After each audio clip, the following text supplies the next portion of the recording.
Hello, I'm Esther Gitu Ewart. It's Monday, April 24th. This is Africa 54.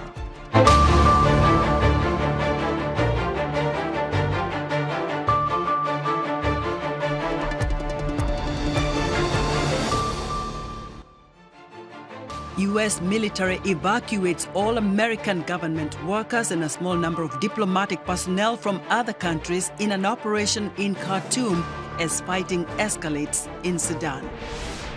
At least 50 bodies have been exhumed in southeastern Kenya as part of an investigation into a suspected Christian cult led by a local pastor who is believed to have encouraged his followers to starve themselves to death. And in the Democratic Republic of Congo, the East Africa Regional Force takes over strategic positions formerly held by the M23 Rebels. All this and much more coming up on today's Africa 54.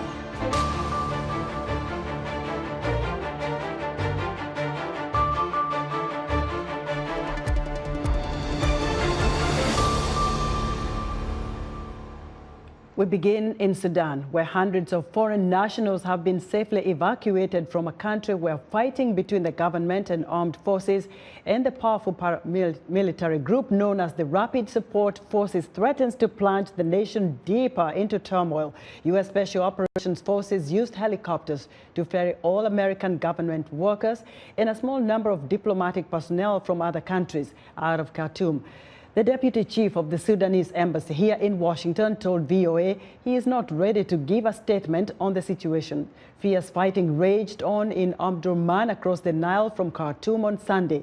More than 420 people, including 264 civilians, have been killed and more than 3,700 wounded in the fighting, according to Reuters. Meanwhile, a stranded foreign student is describing no hope of survival from the chaos. Matthew Larotonda has more. U.S. Special Forces soldiers have evacuated all American government workers, their families, and a small number of diplomatic staff from other countries from the fighting in Sudan. An operation that flew into the capital, Khartoum, by helicopter involved over 100 troops and is said to have lasted only an hour. These are fighters with the paramilitary group known as the Rapid Support Forces, or RSF, one of the two warring factions in Sudan, the other being the Sudanese army. The White House says no one was attacked during its operation and that they pulled out just under 100 people. But other countries' efforts appear to be facing problems, despite pledges by the RSF and Army that they would coordinate evacuations of foreigners. On Sunday, the two sides were accusing each other of attacking a convoy of French nationals. Both said one French person was wounded. And the Egyptian government said one of its workers was shot and wounded, without giving details. This stranded student from Nigeria says they have no food, little water, and almost no chance of escape. Is it like we are cursed or something? Like you see other countries evacuating their nationals, they're eager, they're showing that care, they're valuing their lives, but for us, our own country is just full of excuses. There is no hope of survival. Everyone is just running helter-skelter. People who are not government workers, such as foreign students or local Sudanese, have a less clear escape route. Some countries are encouraging people to head overland to the port of Sudan for an evacuation by sea, such as this Saudi ship that recently returned from Sudan. The U.S. says it may deploy Navy assets to the port to assist Americans arriving there, but has warned it's a dangerous journey and previously said it would not coordinate evacuations for what it calls private individuals. Other Western countries are expected to send planes for their citizens, but it's not certain when they may arrive. Matthew Larotonda of Reuters filed that report. Countries worldwide are still racing to evacuate their nationals from Sudan. David Doyle has more. For over 100 people touching down in Germany from Sudan on Monday, a frightening ordeal is now over. This flight is just one in a scramble by countries across the world to get thousands of citizens out of the Sudanese capital, Khartoum. An apparent lull in fighting between the army and the paramilitary Rapid Support Forces has created a window for evacuations. But millions of Sudanese remain stuck in a city that's been transformed into a war zone. They've been left without access to basic services and trapped in their homes amid violence that has killed hundreds of people. Despite sustained pressure from the international community, the two sides have failed to abide by a temporary truce. But the situation was calm enough over the weekend for the United States to extract embassy staff. That triggered a rush of evacuations by other countries. On Monday, France and Germany said they'd got 700 people out. Other countries saying they'd removed nationals include China, Italy, Spain and Lebanon. Bassam Kasia touched down in Jordan in the early hours of Monday. The idea of leaving your house and reaching the assembly point was really risky because the roads weren't safe. After we passed all the points leaving Khartoum, areas became less dangerous. Indonesia reported that 500 of its citizens had been evacuated to Port Sudan on the Red Sea. There, they were awaiting transport to Saudi Arabia. A diplomatic source said a convoy carrying some 700 United Nations, NGO and embassy staff had also driven to Port Sudan on Sunday. Hailing the success of evacuations, EU Foreign Policy Chief Josep Borrell said work also needs to continue towards a political end to the violence. We cannot afford that Sudan, which is a very populated country, implodes because it will be sending shockwaves around the whole Africa. Sudan has now been plunged into a humanitarian crisis. Most hospitals are closed and water and electricity supplies for millions of people are curtailed. Fighter jets have bombed the capital and the main airport has become a centre of fighting, while artillery barrages have made movement unsafe in and out of one of Africa's largest cities. That was David Doyle of Reuters reporting. For more on Sudan's raging conflict, I'm joined by VOA journalist Nadia Taha, who is closely following the developments in her native country. Nadia, welcome to Africa 54. Thank you so much, Istagduri. Thank you for having me. Nadia, tell us what you're hearing from Sudanese people. Actually, Sudan's situation now is really hard, and what I'm listening now is there is this morning a war in West Darfur, a capital of West Darfur, Al Junaina, and people are trying to flee the city. In North Darfur, Al Fashir, the government, they had a peace deal between the Rebel Support Force and the armies. They had a peace deal that normally the headquarters of the RSF or Rapid Support Force is in the east part of Al Fashir, and the army are in west part of Al Fashir. They decided to each one stay in their barracks. The market will be controlled by the police, and the rest of the areas like the NGOs area, international NGOs area, all be under control of the police. And this is a good reaction came out from the Al Fashir governor Nimr. I think this is a very good step to have a ceasefire in the capital of North Darfur, Al Fashir. But that's one region, Nadia. What about the military generals themselves, Al Burhan and Hemeti? Have they agreed to follow maybe in the footsteps of the government? They've been not follow any ceasefire. They've been saying there is a ceasefire, but the fighting is still going on. As this morning was in Bahri side, in Kobar, and in Kafuri they had a fighting this morning, and still the aircrafts are going through that area. And actually, if you look at Khartoum map, you will see that the area is divided by two. One area is taken by most of the area is taken by Rapid Support Force, especially Durman, and the palace is still now there. I see footage are coming out of Sudan that is still Rapid Support are living there, and then the army headquarters is controlled by Burhan people, and the airport side is controlled by Rapid Support Forces. What about, a lot of Sudanese that we hear are now fleeing the country. Where are they going? Mostly now in Sudan, people who they try to flee to Jazeera State. The capital of Jazeera State is what Madani is quite safe. People are going there. But actually, a few days ago, they had a fighting in the middle of the road. People are going there. And then people are going to Port Sudan, the capital of the Red Sea. That's quite a safe area. And people are trying to evacuate from Port Sudan to Saudi Arabia, and they can leave the country. That's the most safe area. But the problem is, Esther, it's really far for people to go from there. You have to rent a car, and renting has become very expensive. Even the bus fare, it used to be like to go to Port Sudan is like $25.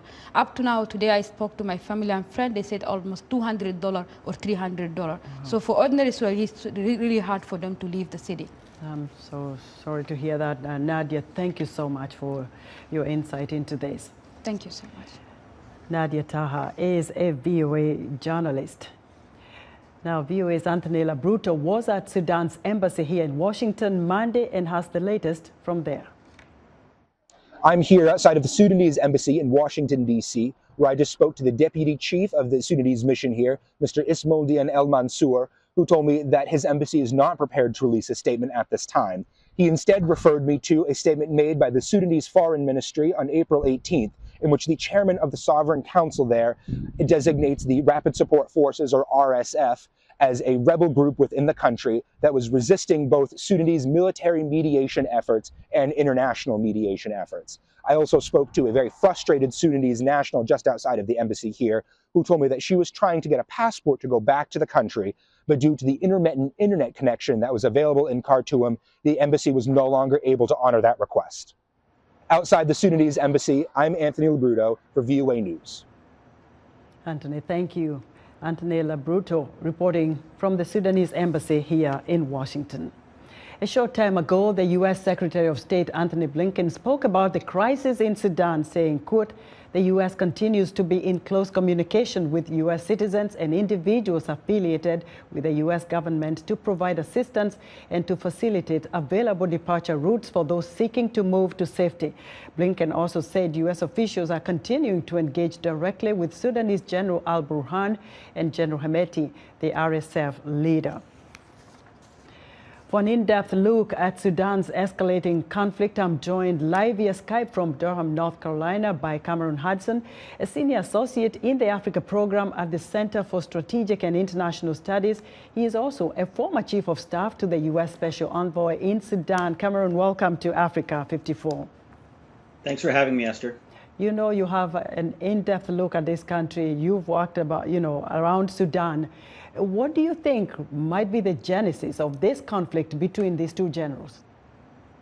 Well, I think it's fair to say that this conflict has been building for some time, not just between the generals, but between the institutions that they represent. The RSF is from the hinterlands of the country, assembled from former rebels, former militia leaders, and represents, I think, an anti-Arab perspective. Obviously, the military is led by kind of Arab elites, which have held the political power and the traditional power, economic power in the country for a long time. So those tensions have existed at the heart of both of these institutions.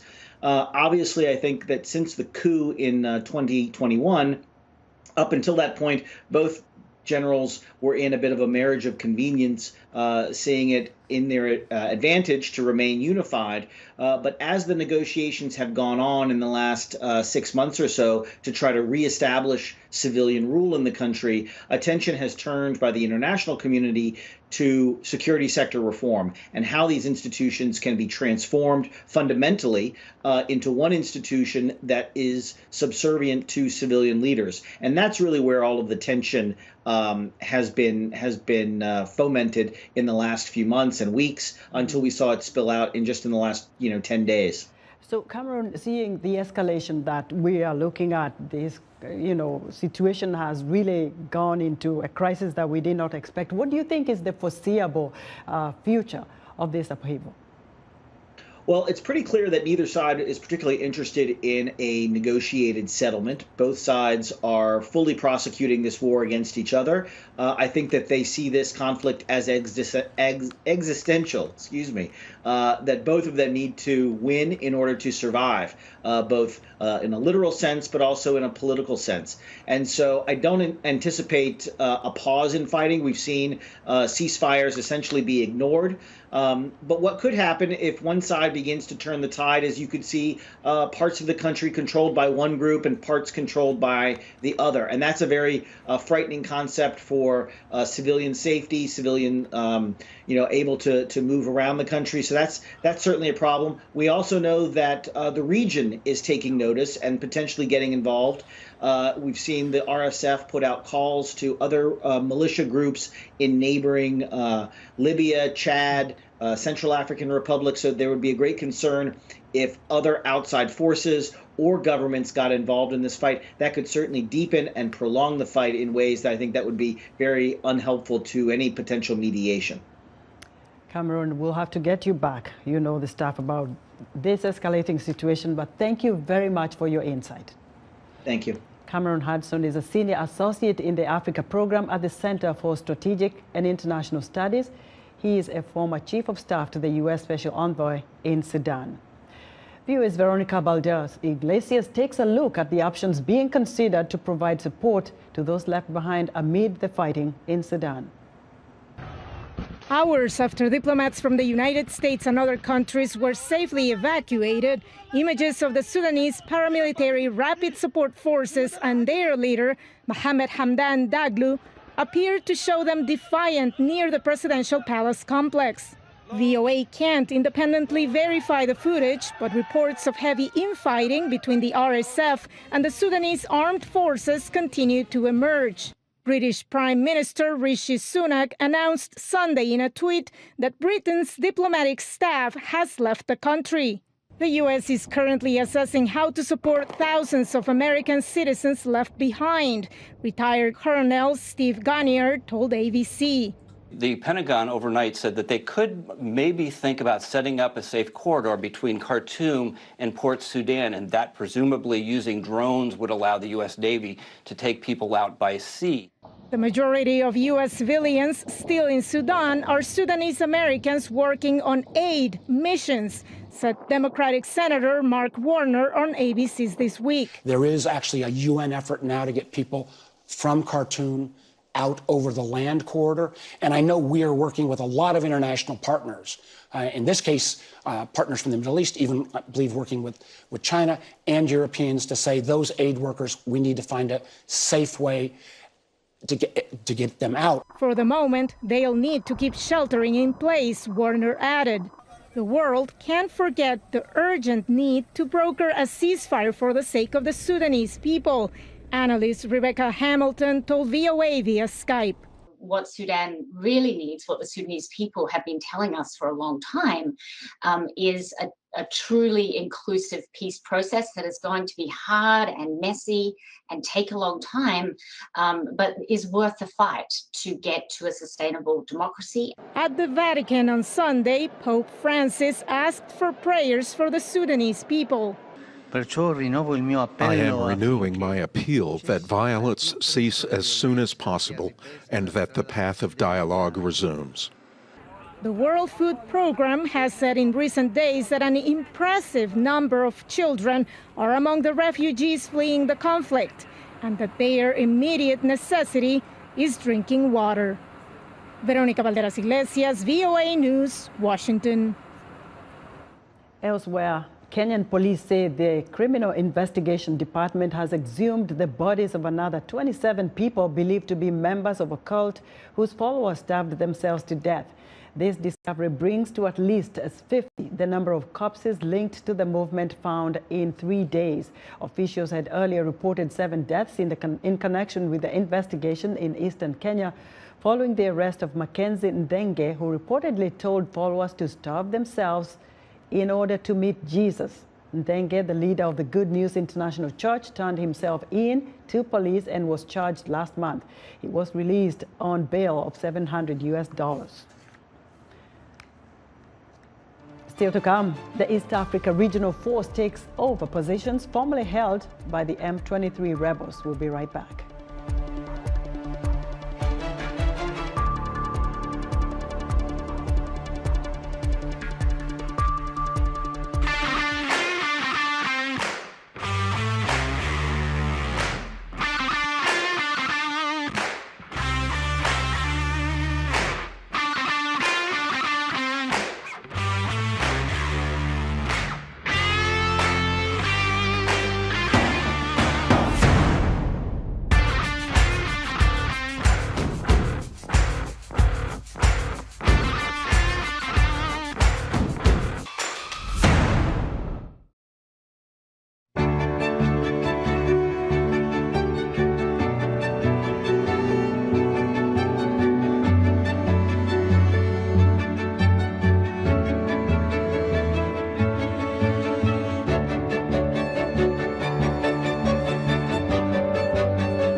In other news, lawyers for a group of asylum seekers told a London court Monday that Britain's plan to send migrants to Rwanda is unlawful because the East African country is not a safe country. Raza Hussein told the Court of Appeal at the start of a 4-day hearing that Rwanda was an authoritarian one-party state that did not tolerate opposition. Burkina Faso High Court prosecutor Lamine Kabore says about 60 civilians were killed in the village of Kama in northern Yatenga province last Thursday by men wearing military uniforms of the National Armed Forces.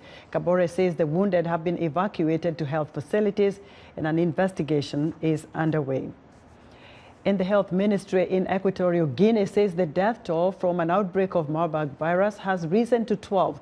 The figures are a provisional toll based on lab-confirmed tests as of April 21st. At least 116 people are being monitored as contact risks. The East Africa Regional Force is taking over positions once held by the M23 Rebels in the Democratic Republic of Congo. A group of journalists, including VOA's Paul Ndiho and Omari Kaseko, were given a tour of the area. Paul Ndiho has more. In the Democratic Republic of Congo, the East African Regional Force is taking over strategic positions once held by the M23 Rebels. The town of Kibumba, roughly 20 kilometers north of Goma, which the M23 had seized, is finally breathing a sigh of relief, as the Kenyan Defense Forces, who are working with their Congolese counterparts as part of the East African Regional Force, is now in control of the area. Lieutenant Colonel D.O. Obiero, the commanding officer of the Kenyan contingent, says the regional party is stabilizing the country. This, where we are at the moment, we are currently at Kibumba, and Kibumba, it's where we dominate the areas of Nyiragongo and also Rushuru and partly Masisi territory. We were deployed here in November 2012, last year. This was in line with the East African heads of states that there was need to bring peace and stability within these areas. The security situation was very dire at the time of our deployment, and Goma was also about to fall. The M23 rebels had threatened to seize road links to Goma, where over 1 million people live near the Rwandan border. This is the borderline that is controlled by the Congolese government. Our forces are being helped by the East African regional forces, especially Kenya. And now across on the other side, that's M23 territory. Since the rebels seized the areas of Kibumba, people have evacuated and moved to makeshift settlements in more secure areas of Goma, leaving the village bare and abandoned. Soldiers from Kenya have helped us a lot. Whenever we get a problem, we call them, and they help us. So it's a good feeling. We are sleeping at night and waking up well.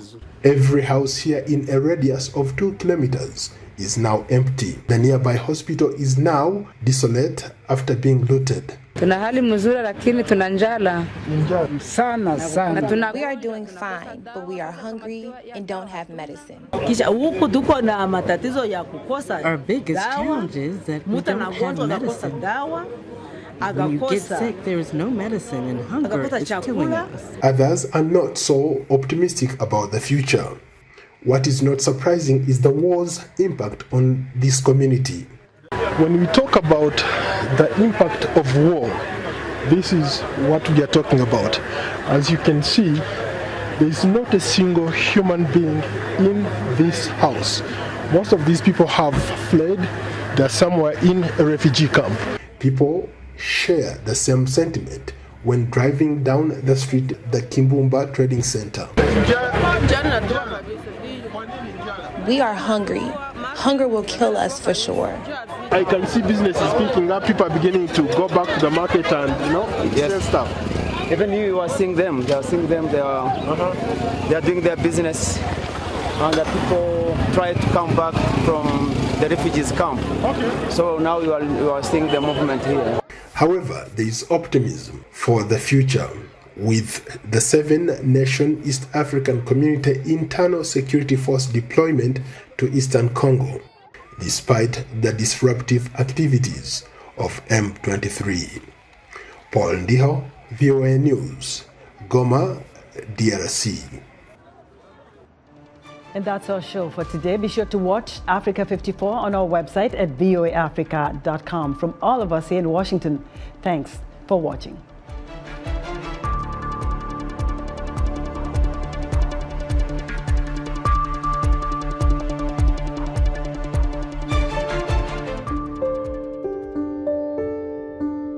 Alexis de Tocqueville, back in the day, put it this way. He said, media is how we maintain civilization.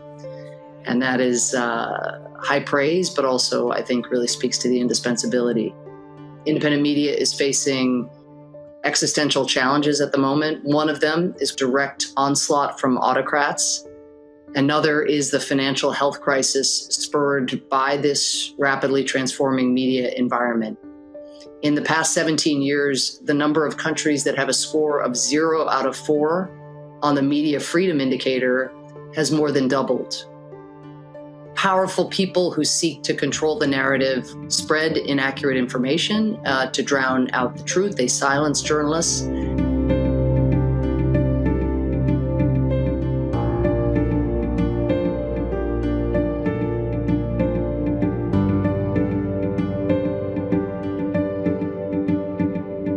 Together, we're partnering with fellow democracies to try to recognize these two distinct challenges and come up with tools to address them.